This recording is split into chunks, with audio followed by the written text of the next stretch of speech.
Welcome to the first recipe in my fall sourdough series. Today we're making the cutest pumpkin sourdough bread. This loaf is made with real pumpkin puree, a cinnamon sugar filling. So follow along because I'll be sharing a brand new fall recipe each week. So you'll have plenty of recipes ready to bake this upcoming fall season. To your bowl, you will add 125 grams of active sourdough starter, 250 grams of filtered water, and you want to mix these two together until well combined. You will then add pumpkin puree, this is the one that I use, and you will add 125 grams of this puree, 30 grams of sugar, you can use brown sugar if you'd like, 20 grams of maple syrup, 10 grams of vanilla extract, 2 grams of pumpkin pie spice, and you will mix everything together until well combined.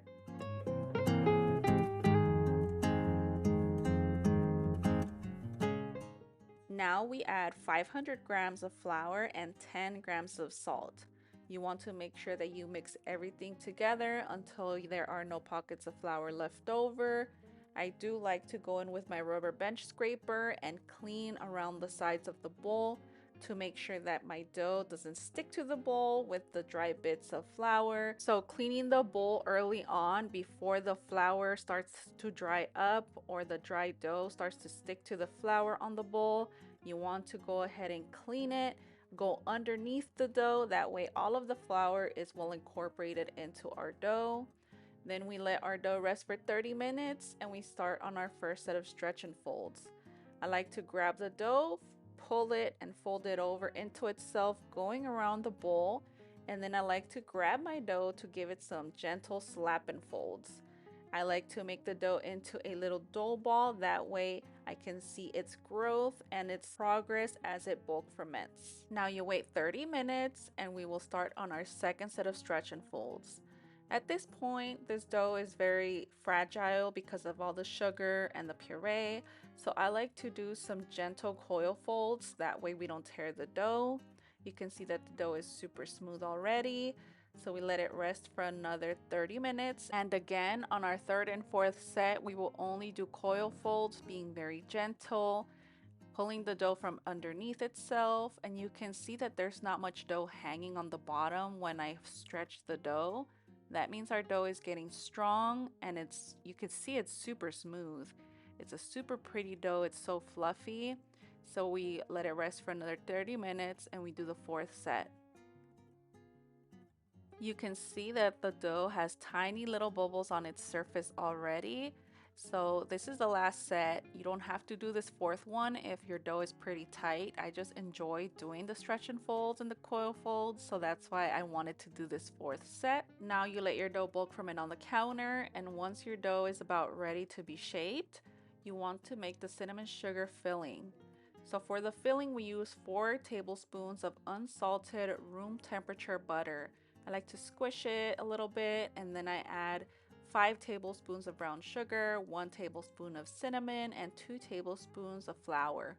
And you then mix everything together until you get this like wet or damp sand consistency. So now we gently laminate our dough. We don't want to overstretch it and make it super thin.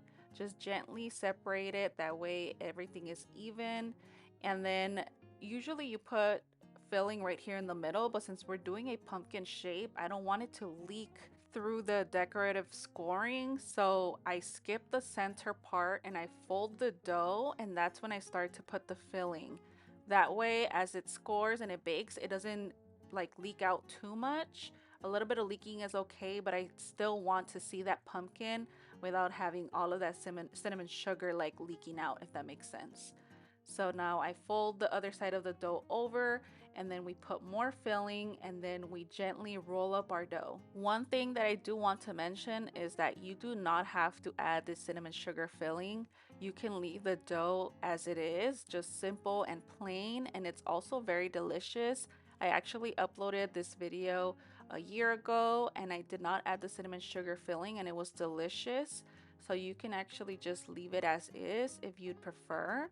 And then now we go ahead and just do some push and pulls. That way the dough can have some surface tension And because we did not put some of that cinnamon sugar filling right in the middle of the dough, nothing leaked out. You can see that the dough is like perfect. And now I'm doing a little bit of stitching. Usually I wait like 10 minutes to do this, but I didn't really have time. So I just kind of stitched it up as best as I could right here, and then I put it in the refrigerator for its cold proof. So now when you're ready to bake, you want to go ahead and prep everything before making the pumpkin shape. So I used butcher twine, and I like to put the butcher twine in some flour. That way it doesn't stick to the loaf as it bakes. Some people use olive oil, but I feel like the flour just helps me, at least, or with my experience, it's a little better. So if you like to do the olive oil, go ahead and do that. And then I did cut 4 strings of the twine, and then I do make like a pizza shape cut situation. You can see right here what I'm doing. And then I grab my silicone mat or your parchment paper, and then you want to put it right above this, and then that way it can hold the twine in its place, and then flip it over quickly. And then you kind of adjust the twine a little bit. And then I do like to add some flour to this dough, that way the decorative scoring can pop a little bit. I usually don't like dry flour on top of my loaves, so I never do this, but for this loaf in particular, I do like to add the flour. So just spread it out as even as you can and start tying up the twine. I usually like to do the first one, and then I like to do the second one, but tying it around the first one. That way they can all meet in the same spot, and then it doesn't really move, if that makes sense. Once you have tied everything together, all of the twine, you want to adjust anything to make sure that all of the little slices of the pumpkin are somewhat even. You can leave them a little bit uneven, that way it can be more like realistic, more of that like rustic look. But you go ahead and tie all of the twine together at the end. That way nothing moves, and you want to cut the excess. That way it's just not sticking to the dough as it rises when it's baking. So I add a little bit of extra flour once again, and you want to use a very sharp blade. I use a new one every time I do this because it gives the cleanest, crisp cuts. I ended up taking out the blade from that tool because it was just easier to hold and to score. That way I can cut precisely where I wanted. At this time, your oven and Dutch oven should be preheated to 450 degrees, and you want to bake this loaf for 30 minutes with the lid on, and then about 10 minutes with the lid off.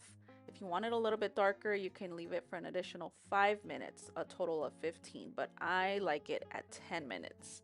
So this is what it looks like after the 10 minutes with the Dutch oven lid off. And I like to take off the twine immediately after it's done baking, just because I don't want the twine to cool down with the loaf. And if the loaf gets that crusty crust, I don't want it to be too hard to take off. So you can see here that it's super easy. You just pull it down and it just comes off. So for me, like I said, the twine and the flour works perfectly for me. So now you let your loaf rest and cool down for an hour or two, and then you want to add a little cinnamon stick to the top.